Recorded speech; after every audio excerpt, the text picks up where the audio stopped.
Beneath the waves where the light can't linger, core cartel got the ocean's finger. Reef so tight they a neon fortress. Fish move slide like they're plotting courses. And I'm on bounce, jellies doing ballet. Sharks patrol, that's the cartel valet. Bubbles rise, secrets deep and primal. Colors popping, it's a sea revival.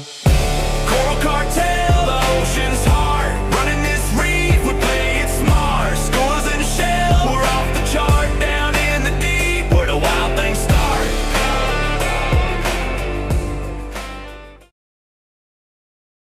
What's up, guys? Toby, Coral Cartel. Jess is at work, and of course when she's away I might go play and I might smuggle in new corals or new livestock or something, but I want a flame angel. I got one. I hope he doesn't nip at corals, we'll find out, but I want a little red into the tank as well.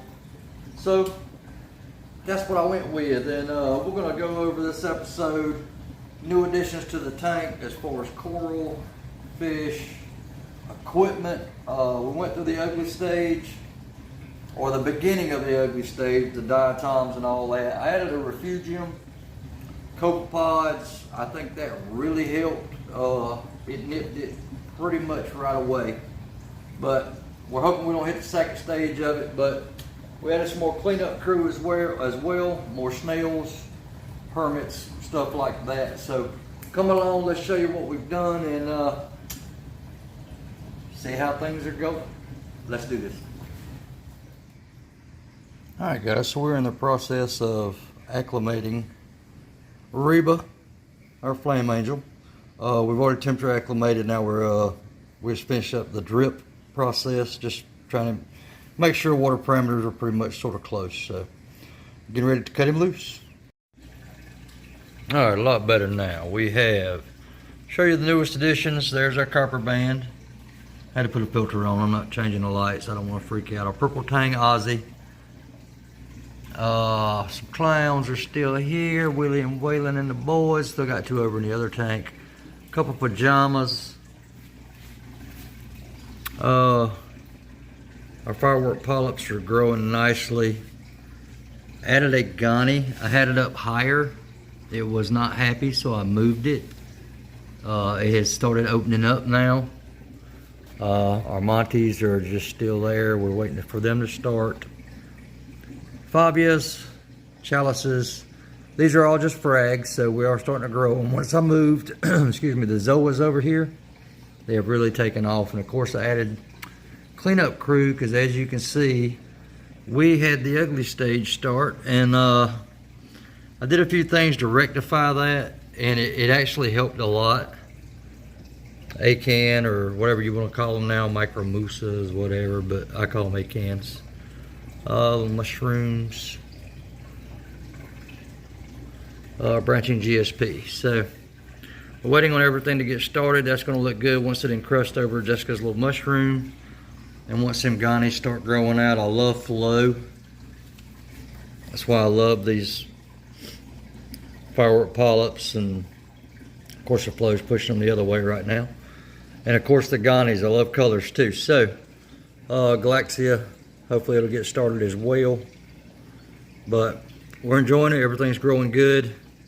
Added more cleanup crew, like I said, we went through that ugly stage.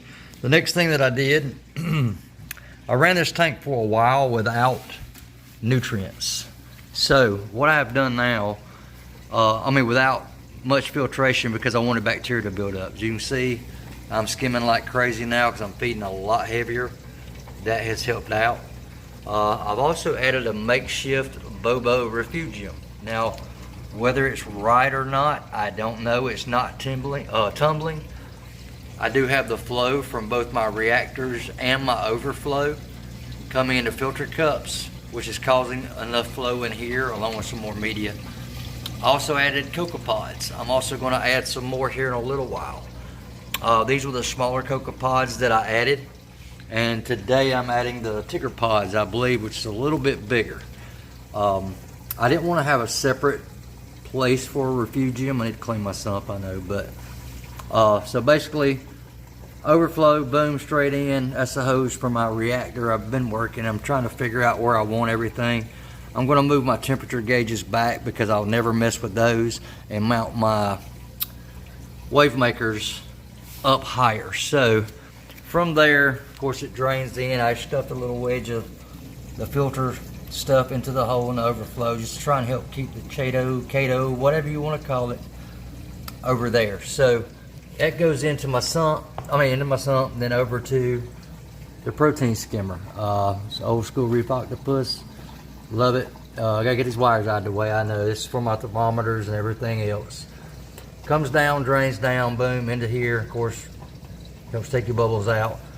I used my piece of filter media I had there over on the other side, so I need to get another piece. To my return pumps that return back up to the system and out the overflows. Now, I am having issues running both because they're a little too strong.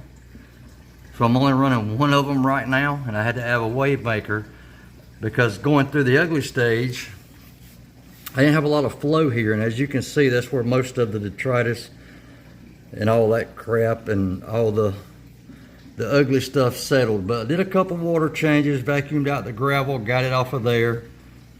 We have hermits, we have snails. That helped a lot. I say that, and I can't even see them now, but snails they're about everywhere you look now. Not everywhere, but probably got 15 in there.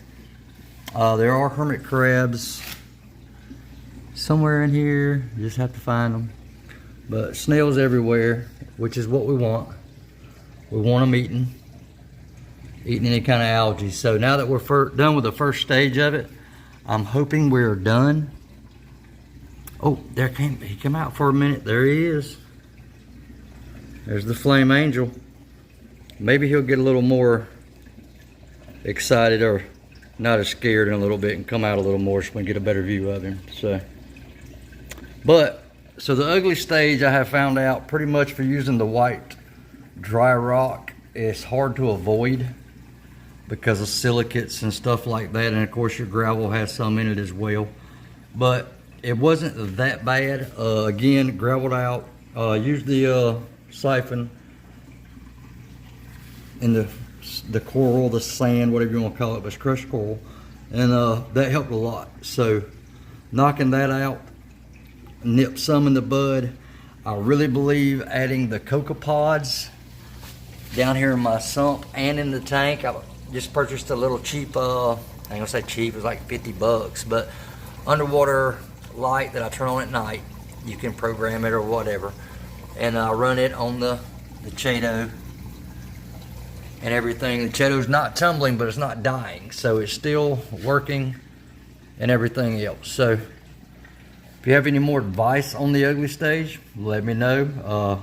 I got a little experience, but I'm also a newbie as well, so I haven't had a tank in like 25 years. So you may know more than I do, but we're adding fish slowly to the load, and of course corals as we go. So let me know. But I think so far the refugium as well as the cocoa pods really helped out big time with the ugly phase, and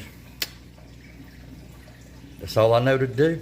Just be patient, let it run its course, and we just hope we don't get the hair algae next. So if we do, Ozzy there better do his work and get busy, start eating some algae. So, but with the cleanup crew and him, I think they'll handle it. So that's our latest little update. If you've got any questions or want to know anything about how how I set up my sump and how I'm using the protein skimmer, or how I set it, I like for it to run a little wet, just comment below and let us know. Thanks, y'all have a good one. It's Coral Cartel signing out.